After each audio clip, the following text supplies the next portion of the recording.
एक बेहद गरीब परिवार लेकिन खुशहाल परिवार। इस परिवार के अंदर 3 सदस्य रहते थे, एक पति, पत्नी और एक बेटी।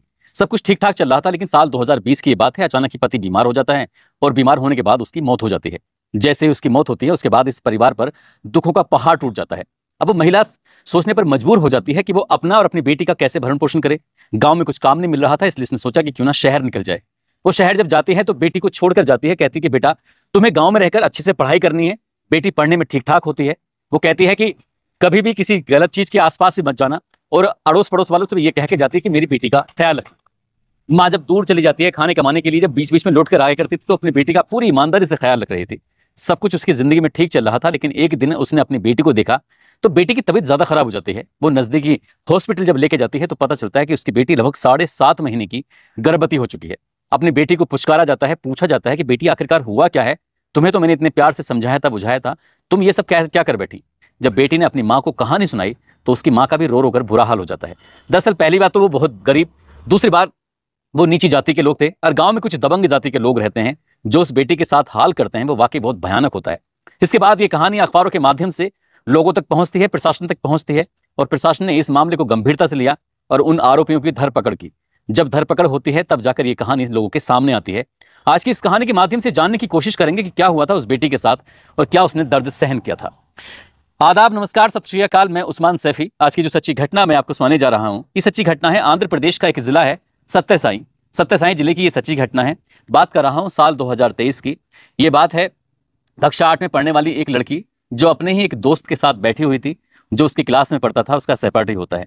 उसके साथ बैठकर वो बातचीत कर रही थी, और बातचीत के सिलसिला कब किसी ने अपने मोबाइल में फोटो में रिकॉर्ड कर लिया, और उन रिकॉर्ड करने के बाद उसने उस फोटो को उस दिन तो दिखाया नहीं था, लेकिन जब 1-2 दिन बीत जाते हैं तब वो अपने एक दोस्त के साथ आता है, उस लड़की के पास जाता है और जाकर वो फोटो दिखाता है। कहता है कि देखो तुम्हारी फोटो है, इन्हें इंस्टाग्राम पे भी डालूंगा, इन्हें फेसबुक पर भी अपलोड करूंगा, तुम्हारे माँ को दिखाऊंगा, तुम्हारे परिवार के बाकी लोगों को भी दिखाया जाएगा, गांव के लोगों को भी फोटो दिखाया जाएगा।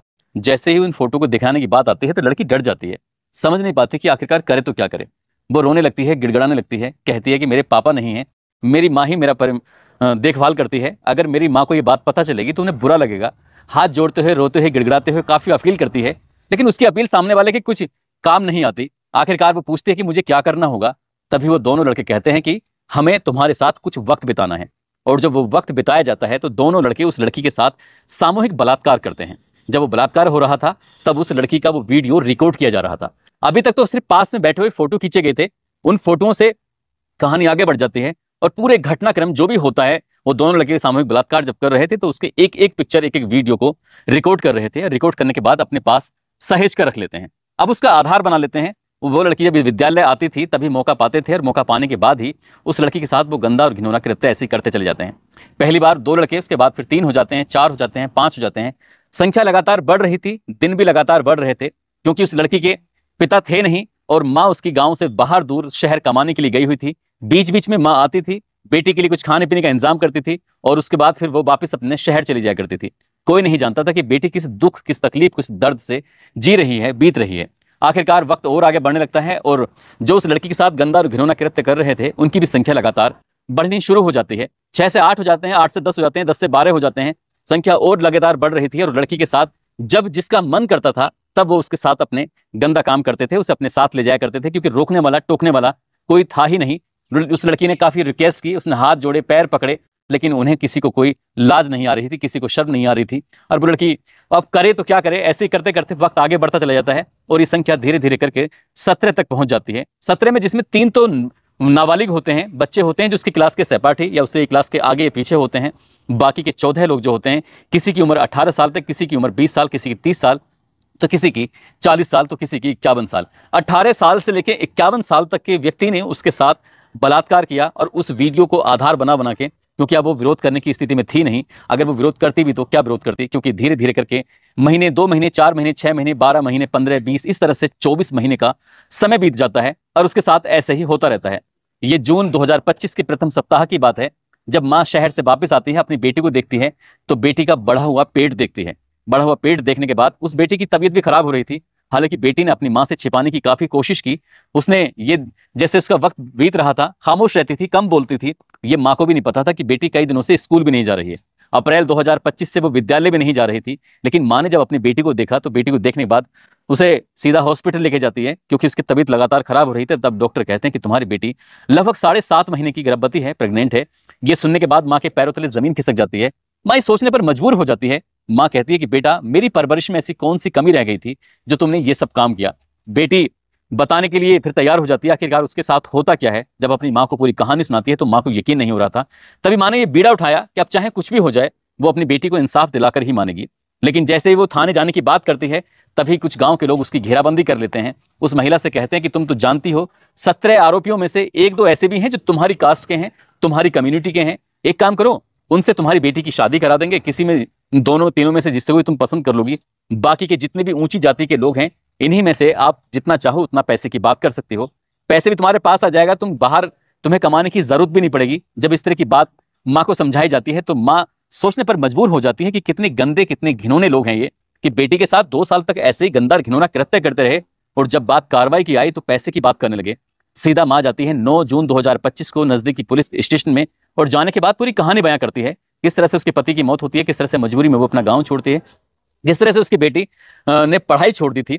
उसके बाद फिर पुलिस गांव आती है, दबिश देती है, और दबिश देने के बाद 6 आरोपियों को मौके से ही गिरफ्तार कर लिया जाता है। उसके बाद फिर पुलिस ने फिर से दबिश देना शुरू किया, और दबिश देने के बाद फिर और 11 लोग गिरफ्तार होते हैं। टोटल मिला के 17 के 17 जो आरोपी इसमें शामिल होते हैं, सभी को हिरासत में लिया जाता है, उनसे पूछताछ की जाती है। उसके बाद फिर घटनाक्रम का खुलासा किया जाता है। लेकिन उस बेटी की हालत देखने के बाद जब उसे हॉस्पिटल में एडमिट कराया जाता है तो डॉक्टर कहते हैं कि अब इसका हम अबॉर्शन यानी कि गर्भपात नहीं करा सकते, क्योंकि वक्त बहुत आगे बढ़ चुका है। यदि इसका अब ऐसी स्थिति में गर्भपात कराया गया तो बेटी की जान को खतरा भी हो सकता है, और जो बच्चा इसके पेट में पल रहा है वो भी मारा जा सकता है।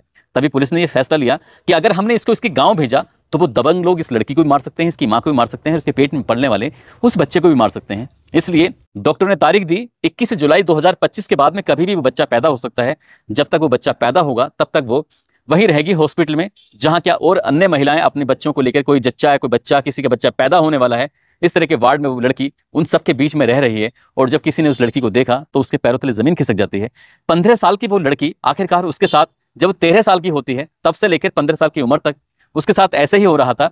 वो एक अजीब सी मानसिक दिमागी बीमारी से भी जूझ रही है, क्योंकि अपनी दिक्कत, अपनी परेशानी, अपनी वो बातें किसी से शेयर भी नहीं कर सकी थी। इसलिए डॉक्टरों ने एक मनोचिकित्सक की टीम भी उस लड़की के पास छोड़ी, ताकि उसके जो दिल की बात है वो निकाली जा सके, उसके दर्द को बांटा जा सके, ताकि उसकी तकलीफ को कम किया जा सके।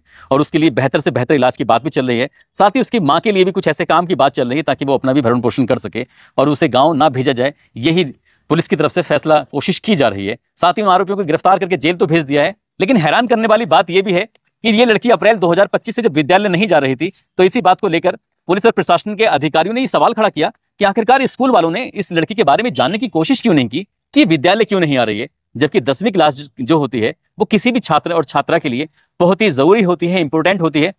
ये लड़की 10वीं क्लास में फिलहाल पढ़ रही है, और 10वीं क्लास में पढ़ते हुए अगर पढ़ाई छोड़ देती है तो जो किसी टीचर ने इसके बारे में जानकारी नहीं जुटाई, तब प्रशासनिक अधिकारियों ने उन शिक्षकों को भी जांच के घेरे में शामिल कर लिया है। साथ ही गांव की जो आशा होती है, आशा को भी उस जांच के घेरे में शामिल कर लिया है। इस घटना से जुड़े हुए जो भी प्रत्यक्ष अप्रत्यक्ष अपराधी हैं, आरोपी हैं, उन्हें किसी भी कीमत पर बख्शा ना जाए, ऐसा पुलिस की कोशिश है। हालांकि ये एक तरह से कह सकते हैं कि प्रशासन की नाकामी ही है। अगर शिक्षकों ने अपनी जिम्मेदारी समझी होती तो शायद उस बेटी के साथ विद्यालय से ही गलत काम शुरू हुआ था। काश उसके बारे में पूछा होता, उससे जानने की कोशिश की होती तो शायद इतना देर ना हुई होती। अब वो बेटी एक बच्चा पैदा करने के लिए मजबूर हो गई है, विवश हो गई है। दोस्तों, इस पूरे घटनाक्रम को सुनाने का उद्देश्य किसी को परेशान करना नहीं है, किसी का दिल दुखाना नहीं है, बल्कि आपको जागरूक करना है, आपको सचेत करना है। जिस तरह से इस लड़की के साथ होता है, ऐसे ही ना जाने कितने किस्से कहानियां गांव गांव में आपने को देखने को मिल सकते हैं, महसूस करने को मिल सकते हैं। कितने ही ऐसे बच्चे होंगे जिनकी माँ नहीं होंगी, कितने ही ऐसे बच्चे होंगे जिनके बाप नहीं होंगे, कितने ही ऐसे बच्चे होंगे जिनके माँ और बाप दोनों ही नहीं होंगे, और कितने ही ऐसे दरिंदे होंगे जो इनका फायदा उठाने की तमाम कोशिशें करते रहते होंगे। यदि आपके आसपास कहीं ऐसा किसी बालक के साथ हो रहा हो, या होने वाला हो, या हो सकता हो, तो कम से कम आप सतर्क रहें, सचेत रहें, और गोपनीय रूप से पुलिस प्रशासन को इसकी खबर दें, ताकि उस बच्चे के साथ होने वाले अपराध से बचा जा सके। आप सब लोग अपना ख्याल रखें, सुरक्षित रहें। जय हिंद, जय भारत।